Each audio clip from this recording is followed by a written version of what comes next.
Movie inaanza, mwanafunzi anamvulia nguo mwalimu wake hisabati ili ampe utamu asije akafeli somo lake la hisabati. Anataka kumpa denda mwalimu. Mwalimu anamwambia subiri kwanza, anza kusafisha mkonga maana huko ndo reception. Mwanafunzi akapiga goti, alafu taratibu akaanza kusafisha mkonga. Mara ghafla mwanafunzi Betty anaingia bila kugonga hodi na kumkuta mwalimu wa hisabati akisafishwa mkonga. Mwalimu akabaki ameduaa. Ikabidi mwanafunzi hivi anyanyuke na kuvaa nguo zake haraka haraka na kuondoka zake. Ofisini akabaki Betty na mwalimu. Mwalimu akamuuliza, kwa nini unaingia ofisini kwangu kama hivyo hata bila kugonga mlango? Kwani hujui hii ni ofisi private? Samani mwalimu. Ndiyo, ni bora ujisemee mwenyewe. Jisamee mwenyewe. Haya, unataka nini? Mwalimu, nimekuja unirekebishie mtihani wangu.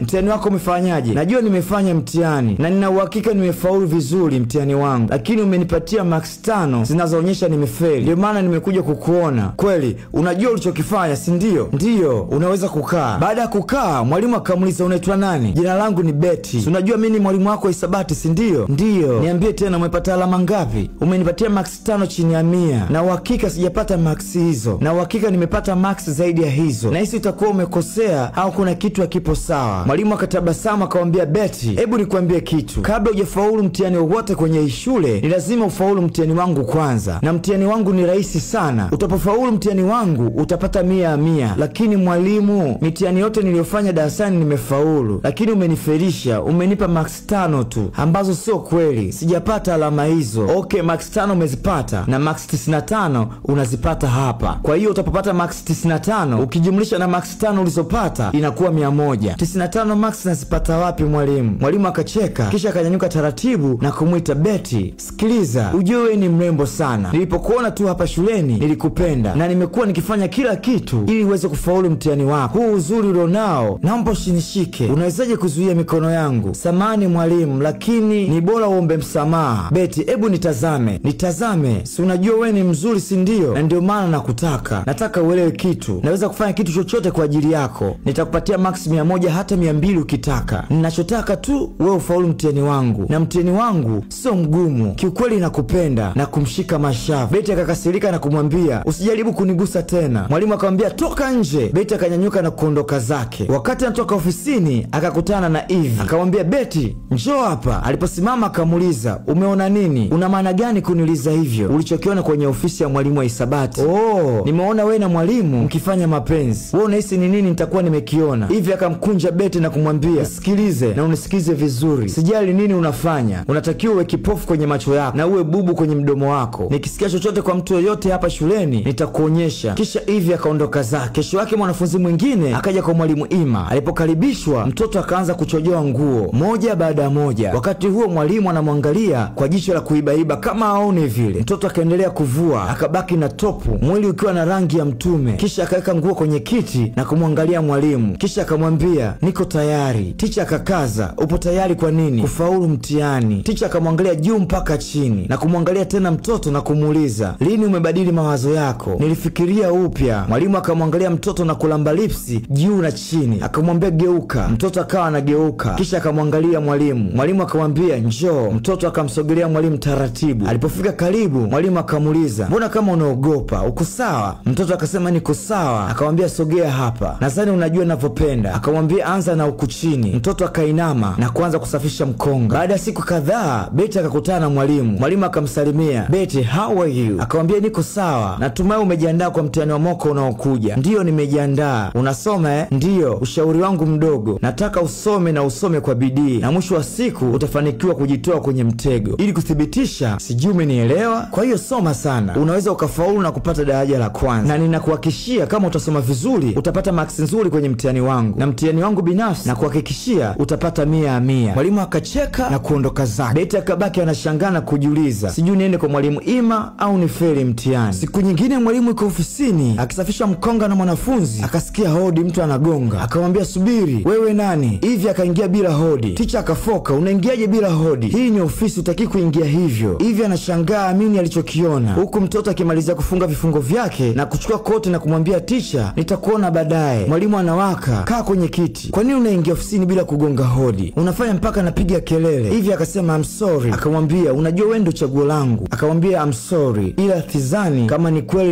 ninachokifikiria. Unafikiria nini? Nyie wawili, kitu gani kimetokea kwetu? Anataka kufaulu, na ili afaulu kufaulu lazima afaulu mtihani wangu. Kuna mitihani miwili, umenielewa? Hata wewe umefaulu huu mtihani. Je, utaki na wengine wafaulu? Kwani wewe utaki mtu mwingine afurahie? Hebu nenda huko. Hivi ikabidi aondoke akiwa amekasirika. Wakati Betty anajisomea akatokea hivi na kumsalimia. Hi Betty. Akamjibu hi. Je, naweza kukaa? Baada ya kukaa hivi akamwambia Betty, nahitaji msaada wako. Betty akashangaa. Unahitaji msaada wangu? Ndiyo. Okay, ni kuhusiana na mwalimu wa hesabu. Betty akafunga daftari na kumuuliza, kuhusu nini? Sijui hii ni kama kuchanganyikiwa au ni kitu gani, but sielewi, ila nahitaji msaada. Maana nimechoka kwa sababu nahisi nampenda sana mwalimu. Najisi nimezama kwake na aliniambia ananipenda peke yangu. Hivi umechanganyikiwa? Anawezaje kuambia wewe ndio mwanafunzi pekee anayempenda na kumwamini? Yani hata sielewi. Yeye ndio alinitoa bikra na alinifundisha jinsi ya kuvuta bangi, na nikawa kila siku lazima ninunue na nivute bangi, na nimetoa mimba 2 za kwake. Nini? Hata sielewi, nilichanganyikiwa. Ndio maana nipo hapa, nahitaji msaada wako. Je, umeeleza wazazi wako juu ya hili? Hapana, siwezi. Na maana naanzaje kuambia wazazi wangu kwamba nimetoa mimba 2 za mwalimu wangu wa hesabu na ninavuta bangi? Wananiamini sana. Sitaki wazazi wangu wapoteze imani na mimi. Walijua naweza kujisimamia. Nimekuelewa, lakini inabidi wazazi watambue. Kwa hiyo tunaweza kutoa taarifa kwa uongozi wa shule juu ya kila kitu kinachoendelea. Hapana, siwezi. Kiukweli siwezi. Sitaki wazazi wangu wanitazame kama mtu mbaya. Basi sawa. Kama utaki wazazi wako wajue juu ya hili, itatubidi tuwe na ushahidi ambao tutawaonyesha shule nzima na utafanya chukuliwe hatua. Sasa tunawezaje kupata huo ushahidi? Na uhakika sio peke yako unayopitia haya. Kwa hiyo inatubidi tuungane na kuwa kitu kimoja ili kufanikisha ushahidi. Hivi akakubali huko machozi yakimtoka. Betty na hivi ikabidi wamfuate mwanafunzi mwingine ili wapate ushirikiano. Zara akawaambia, siku 3 zilizopita ndio ilikuwa siku yangu ya kwanza kulala naye, na wakati wote tukiwa tunafanya mapenzi huwa ananilazimisha nianze kusafisha mkonga wake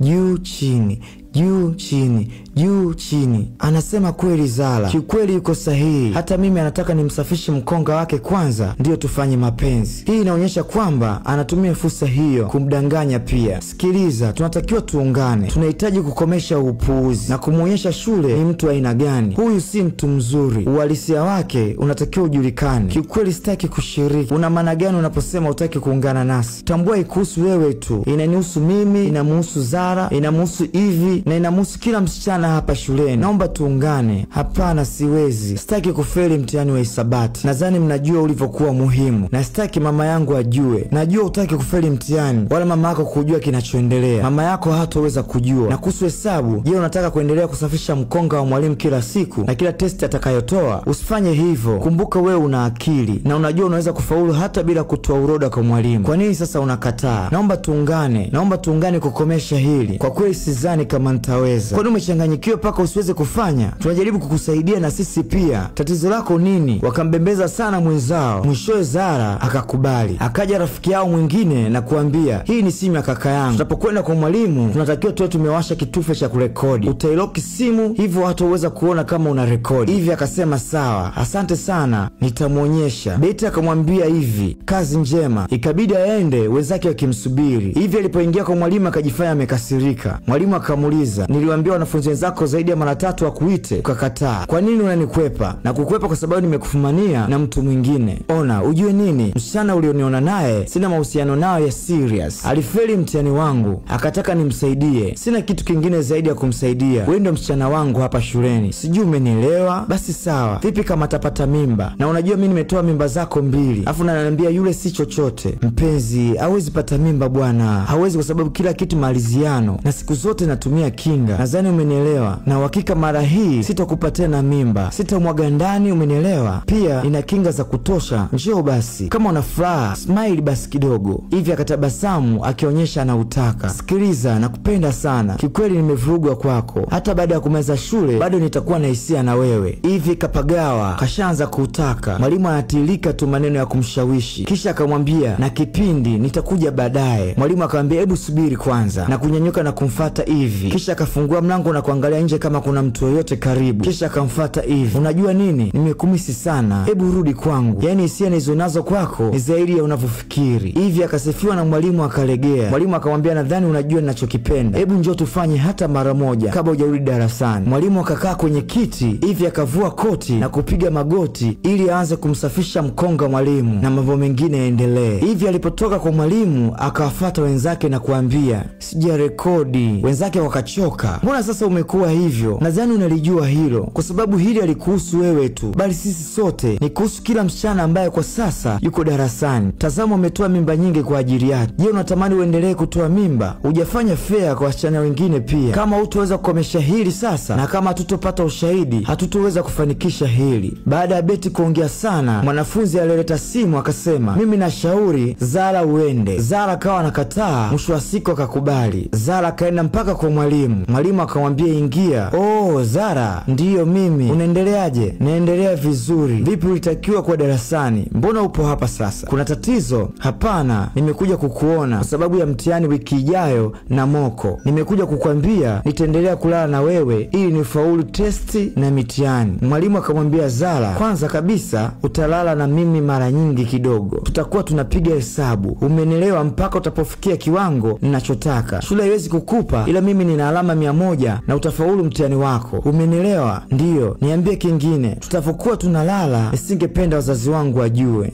Sitoweza. Yani niandike kwenye matokeo tumelala wote ndio umefaulu mtihani? Haiwezekani. Hakuna atakayejua, walimu wala mamlaka ya shule. Mimi ni mwalimu ninaoaminika hapa shuleni. Hata maafiki zako na wanafunzi wengine hawatojua kama umenipa utamu, ndio maana unafaulu. Kwa hiyo usiogope, umenielewa? Naona kabisa baada ya mwalimu mkuu anayefuata ni mimi. Je, kuna kitu kingine tena? Hapana. Kama hakuna, basi njoo usafishe mkonga. Si unajua napenda. Mwalimu, na kipindi sasa baadaye nitakuja. Una uhakika? Ndiyo mwalimu. Wakati Zara ananyanyuka ili aondoke, mwalimu akamwambia, si unajua ninachokipenda? Njoo basi hata unichumu. Zara akamsogelea mwalimu na kumchumu. Zara akafungua mlango na kuondoka. Mwalimu akawa anavuta picha jinsi Zara atavokuja kuusafisha mkonga na kusema mwenyewe, najua kuna muda utatambua kama anaitwa Emma Brinks. Nitakunyoosha wewe, nitanyoosha na wenzako. Nitapita na mmoja baada ya mwingine na mwingine na mwingine na kucheka sana na kumalizia awote. Kesho yake mwalimu akasikia mlango unagongwa. Akamwambia karibu. Akaingia Beti, akafuata Zara. Kisha hivi akauliza, kuna tatizo gani? Akasuka kumwona mwalimu mkuu na kusimama chapo na kumsalimia. Mwalimu mkuu akatoa simu na kuiweka mezani na kusema siri, huku sauti yake ikisikika akimlaghai Zara. Kisha akamwambia, ni aibu,